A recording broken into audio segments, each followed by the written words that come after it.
పాకిస్తాన్ ఉగ్రవాదానికి స్వర్గధామమని ఎన్నో అంతర్జాతీయ నివేదికలు స్పష్టం చేశాయి. ఆఫ్ఘనిస్తాన్లోని తాలిబాన్లకు, జమ్మూ కాశ్మీర్లోని పలు ఉగ్రవాద సంస్థలకు పాకిస్తాన్ బ్యాకప్గా ఉందనే వాదన అంతా ఒప్పుకున్నారు. పాకిస్తాన్లో 22కు పైగా ఉగ్రవాద శిక్షణ శిబిరాలు నిర్వహిస్తున్నారని రుజువులు కూడా ఉన్నాయి. ఈ నేపథ్యంలో కొత్తగా మరో ఉగ్ర గ్రూప్ను తయారు చేయడం పాకిస్తాన్కు వెన్నెతో పెట్టిన విద్య. అయితే ఈ ప్రత్యేకమైన ఉగ్రమూకను కశ్మీర్ కోసమే తయారు చేస్తున్నారా అనే సందేహమే ఇప్పుడు ఆందోళన కలిగిస్తోంది. దీనికోసం జివాదీలను రెడీ చేస్తున్నారనే అనుమానాలు కలుగుతున్నాయి.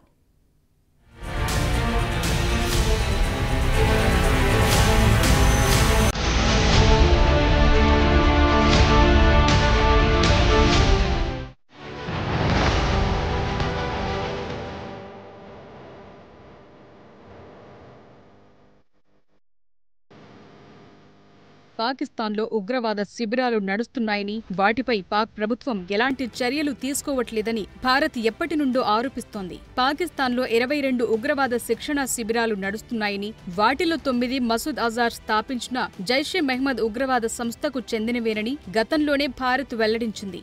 సరిహద్దును దాటి భారత భూభాగంలోకొచ్చి ఉగ్రదాడులు చేయటానికి ఈ విధంగా పాక్ ప్రభుత్వం సహకరిస్తోందని పేర్కొంది.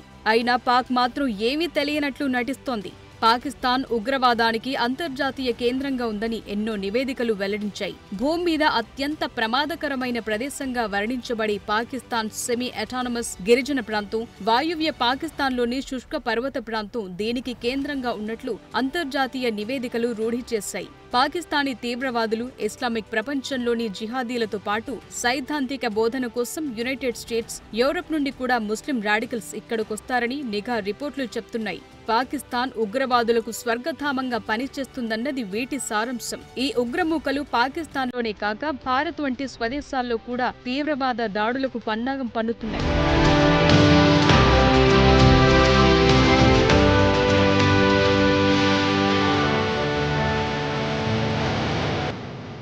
ఆఫ్ఘనిస్తాన్లో తాలిబాన్లకు, జమ్మూ కాశ్మీర్లోని ఇతర ఉగ్రవాద సంస్థలకు పాకిస్తాన్ శాశ్వత మద్దతు ఇస్తుందనే వాదన అందరూ ఒప్పుకున్నదే. పాకిస్తాన్లో ఉన్న తీవ్రవాదాన్ని తుడిచిపెట్టేయటానికి అమెరికా కీలకమైన వ్యూహాత్మక భాగస్వామిగా ఉండటమే దీనికి నిదర్శనం.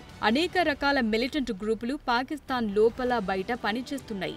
అవి వారి సెక్టారియన్ నేపథ్యం, అలాగే వారి కార్యకలాపాల ప్రాంతాల ద్వారా వేరువేరుగా పనిచేస్తాయంతే. అయితే వారి లక్ష్యాల్లో కొన్ని గ్రూపులు పాకిస్తాన్ ప్రభుత్వాన్ని పడగొట్టి ఇస్లామిక్ ప్రభుత్వాన్ని నెలకొల్పటం, ఇంకొన్ని భారతదేశంలోని జమ్మూ కాశ్మీర్ను స్వాధీనం చేసుకోవటం, మరికొన్ని ఆఫ్ఘన్ తాలిబాన్ల మాదిరి ప్రభుత్వాన్ని నెలకొల్పే స్థాయికి మారటం వంటి పనులు నిర్వహిస్తాయి. అయితే గ్రూపులెన్నున్నా వీళ్లంతా జిహాదీ గ్రూపులుగానే తమ కార్యకలాపాలు నిర్వహిస్తుంటారు. దేనికోసమే శిక్షణ కూడా తీసుకుంటారు. సరిగ్గా అలాంటి శిక్షణే అబోటాబాద్లో కూడా జరుగుతున్నట్టు తెలుస్తోంది.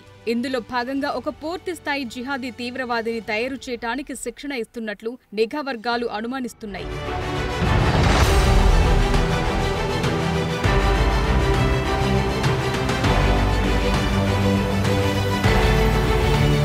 అయితే ఒక జిహాదీకి శిక్షణ ఇవ్వటానికి 6 దశలుంటాయి. అందులో మొదటి దశ టాసిస్. ఇందులో కేవలం బోధనలుంటాయి. ఇందులో సైనిక నైపుణ్యాల వంటివి చెప్పరు. ఇది శిక్షణ తీసుకుంటున్న వారిలో మతపరమైన సెక్టారియన్ ఉద్వేగాన్ని నింపే సమయం. ఈ దశ సాధారణంగా 1 నెలుంటుంది. ఉదాహరణకు లష్కర్-ఎ-తోయిబా రిక్రూట్మెంట్లను అల్-ఎ-హదీద్ బోధనలకు మార్చటానికి ఈ దశను ఉపయోగిస్తారు. బోధన దశ తరువాత వచ్చేది అల్-రాత్. ఇందులో 3 నెలలు బోధన ఇస్తూనే సైనిక శిక్షణలో శిక్షణ పొందిన వారి పరిచయం కూడా ఉంటుంది. అయితే ఈ దశలోనే ఉగ్రవాద సంస్థలు ట్రైనింగ్లో కొందరిని సెలెక్ట్ చేసుకుంటారని తెలుస్తోంది. ఈ దశలో జిహాద్ జీవితానికి సరిపోయే వారిని నిర్ధారించుకోవటానికి వారికి మానసిక, శారీరక పరీక్షలను నిర్వహిస్తారు. ఇలా మొదటి 4 నెలలు ఆధ్యాత్మికంగా తేలికపాటి సైనిక కార్యకలాపాలను పరిచయం చేసిన తరువాత వచ్చే దశ గెరిల్లా శిక్షణ. ఇది 6 నెలలు కొనసాగుతుంది. ఇక ఈ దశ పూర్తయిన తరువాత జిహాదీని సాంకేతికంగా రంగంలోకి దింపుతారు. అయితే దీనికి కమాండర్ నుండి అనుమతి, ట్రైనీ నుండి సమ్మతి కూడా తీసుకుంటారు. దీంతో ట్రైనింగ్ పూర్తవుతుంది.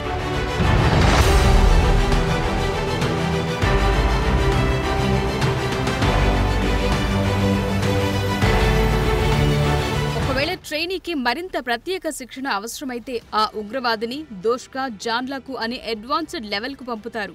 7 నుండి 10 రోజుల దోష్కా శిక్షణ ఆ వ్యక్తికి చేతితో పట్టుకునే ఆయుధాలను ఉపయోగించడం నేర్పుతుంది. అలాగే ఆటోమేటిక్ ఆయుధాలను ఎలా ఉపయోగించాలో, పేలుడు పదార్థాలను ఎలా తయారు చేయాలో నేర్చుకుంటారు. దీంతో పాటు టెక్నికల్ వ్యవహారాల వంటి ప్రత్యేక శాఖల్లో కూడా వాటికి సంబంధించిన శిక్షణలు ఇస్తారు. నిజానికి ఒక్కో ఉగ్రవాద సంస్థ వాటికున్న వనరులను బట్టి శిక్షణ పద్ధతులను కూడా మార్చుతూ ఉంటాయి.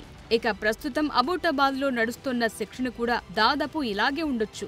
అయితే ఉన్న సమాచారం మేరకు అక్కడ సైనిక శిక్షణ నడుస్తున్నట్లు నిఘా వర్గాలు అనుమానిస్తున్నాయి. ఇదే నిజమైతే ఇక్కడ శిక్షణ తీసుకుంటున్న ట్రైనీ మిలిటెంట్లు ఆధ్యాత్మిక బోధన దాటి వచ్చిన వారే అయ్యుండాలి. అంటే ఈ దశలోనే లష్కర్-ఎ-తోయిబా, హిజ్బుల్ ముజాహిద్దీన్, జైషే మహ్మద్ ఉగ్రవాద సంస్థలు వీరిని పనిచేసుకున్నట్లే లెక్క. ఇక మరో చివరి దశను దాటితే వీళ్లంతా పూర్తి స్థాయి ఉగ్రవాదులుగా రంగంలోకి దిగే అవకాశం ఉంది.